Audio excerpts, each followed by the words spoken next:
How to draw an elephant. Draw a medium-sized circle for the head.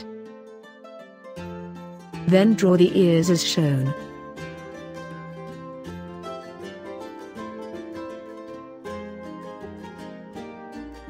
Draw a big circle for the body.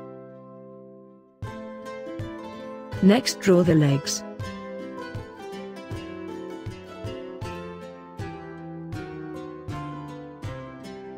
And erase the lines inside the legs. Then draw the nails.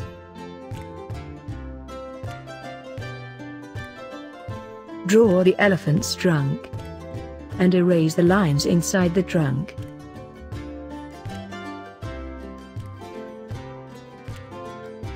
Draw the elephant's tusks. And erase the lines inside them. At last, draw the eyes.